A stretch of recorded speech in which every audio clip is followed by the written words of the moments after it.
Hey, what's up, gang? Thanks for tuning on in. Tobin here with you. Much appreciated. I hope everybody's doing well out there. I'm very excited. Opening day is coming on up. Going to be out at the stadium. I need to get away from some basketball for a couple days, to be honest with you. I was watching this Heat game, which got away, and it was nuts. It was a tough watch. But you want to know what made me feel better? Little case of Goosey's galore, dude. You know, little GG to get you going, make you feel a little bit better. That was a real delight for me because I saw this circulating amongst Dolphins Twitter today. This beautiful interview that Mike McDaniel did with Mike Silver, who I think Dolphin fans have like an opinion switch in the past 12 hours or so, because Mike Silver was numero uno in the scare of Vic Fangio not coming to the Dolphins immediately. Sent us all into a tizzy of everybody getting crazy. Oh, Mike Silver. Oh. But I guess so. Silver's been friends with Mike McDaniel for a while and did a really, really good sit-down interview with Mike for Colin Cowherd's network. I hope Colin Cowherd maybe takes a peep at his own YouTube page. Just saying, Cowherd, maybe you sit down there for a few minutes. Maybe you just I'm just saying, maybe you take a little gander at what Mike McDaniel had to say about Tua Tagovailoa, and it was really good. I'll just give you a couple pieces that were my faves because I'm sure you guys have all seen the circulation going around Twitter of the whole story that he goes through of basically coming in here and he saw a lot of Tua in himself of people who had capped him and said what he was, and that he is now here in this head coaching spot and that needs to get Tua to where he is expected to be. And I think the coolest things that I liked out of it were, we all know about the 700 play film that he put together that he showed Tua, splicing in, what were his best plays that he had saw, and then he had saw these great executions in with the 49ers plays. But what I had liked of is we got a little bit more insight into the whole building of confidence, because apparently Tua didn't really even know how to take a compliment. So I thought that was really cool from the head coach that he had gotten through to his player like that he was in this spot where, he actually had somebody believing in him, which I think is really, really cool. So I really dug that. And just the idea that, he had basically one of the things that we really learned is that a lot of the organization when he got here had wanted to go in a direction of basically building a wall in front of Tua and spending all of their money on the offensive line. And Mike McDaniel had to have this epiphany of watching film to go and watch what he thought were Tua's capabilities and basically completely divert over to, we need guys who can be dynamic playmakers, that he can be the point guard who gets them the ball in their hands to go do things with being a big yards after catch guy that Mike McDaniel is, going to yak people to death. We all remember that. The craziness that he had for Jalen Waddle early on before they even had Tua. Now I think we have insight into why that was the case, that he was so excited about Jalen Waddle who was going to bring in, of course, what Tyreek Hill had brought to the table.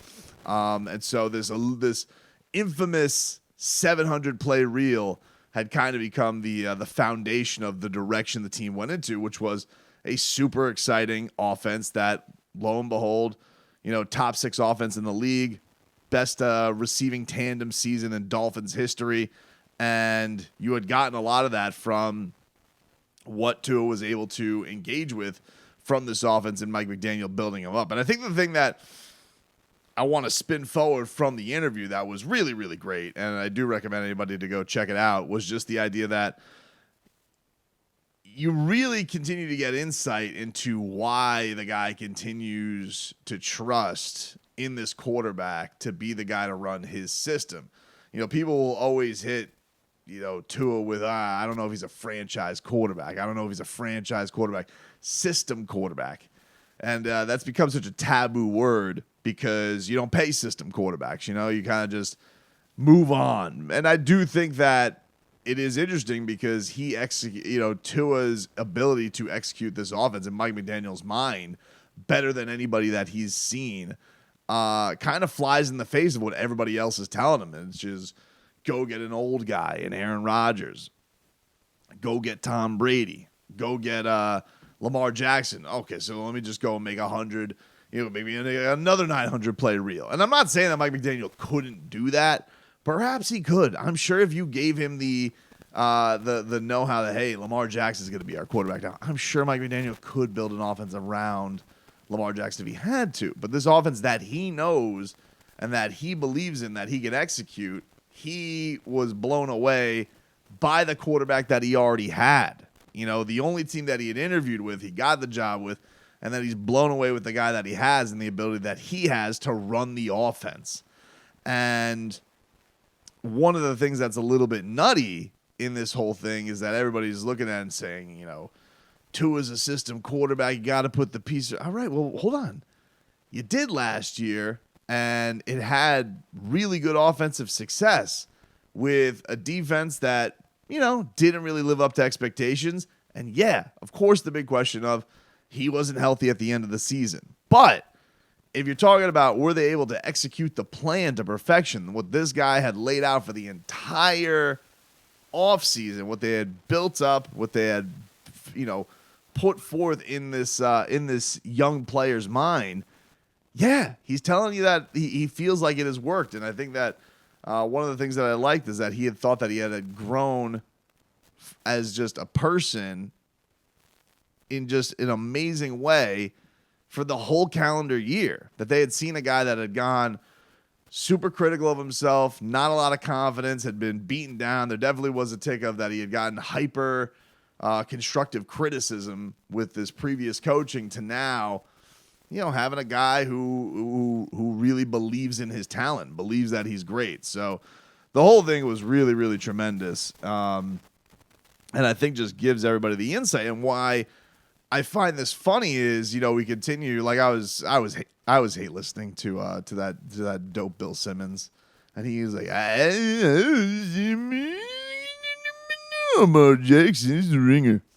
I'm just like, man, it's crazy to me because if you listen to the extremes, right? Because it's like there's a lot of Patriots fodder with Lamar Jackson, but if you listen to the extremes of how the Patriots are talking about their quarterback and Mac Jones, who they did a lot of, mistakes with last year. I don't like Mac Jones as far as a player. I don't think that he's that good. But to be fair, Mac Jones got hamstrung last year with a defensive coordinator as his offensive coordinator. It's as wacky as giving Tua 3 offensive coordinators. So maybe they could spin it forward with Mac Jones and be in a good spot. I don't know. But they don't really talk about him like that. Bill Belichick isn't going anywhere, and it kind of feels like his mind is made up, which is kind of similar to what happened with Brian Flores and Tua. It felt like his mind was very much made up. And I think the thing that's crazy about it is that you could be in the situation with Mike McDaniel, and he has nothing but positive things and uplifting things to say about his quarterback. And I don't necessarily think that's because one guy coaches different than the other or how they are as people. I just genuinely think that the guy believes in his quarterback and believes that he could execute his offense in that way. And in the Patriots side of things, they don't right now. And it feels what Mac Jones is going through right now feels very much like what Brian Flores was putting forth on Tua with his time with the Dolphins. So I just thought it was very interesting to see because,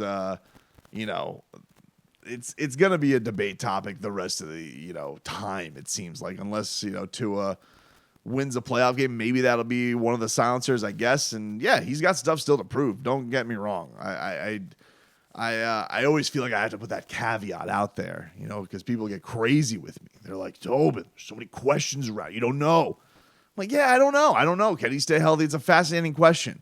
But the other options that you give also have question marks around them. And the ultimate factor of this all is you all believe in this coach and you believe in the talent that's on the field, and they all believe in the quarterback. That's the thing that's crazy about it. Like, you believe in Tyreek Hill, you believe in Jalen Waddle, you believe in Mike McDaniel. They all believe in the quarterback. Why don't the fans? Why? It's strange. It's a weird place to leap in all of this stuff. And I just think that was a really interesting look that Mike McDaniel and Mike Silver were able to give into that. But it was it was definitely a watch worthwhile. The deets all ended there. We're pretty fantastic, and I got goosed up, buddy. I'm not gonna lie, I really did. It wasn't quite Gennady Golovkin, it wasn't Triple G, but it was infringing on that territory.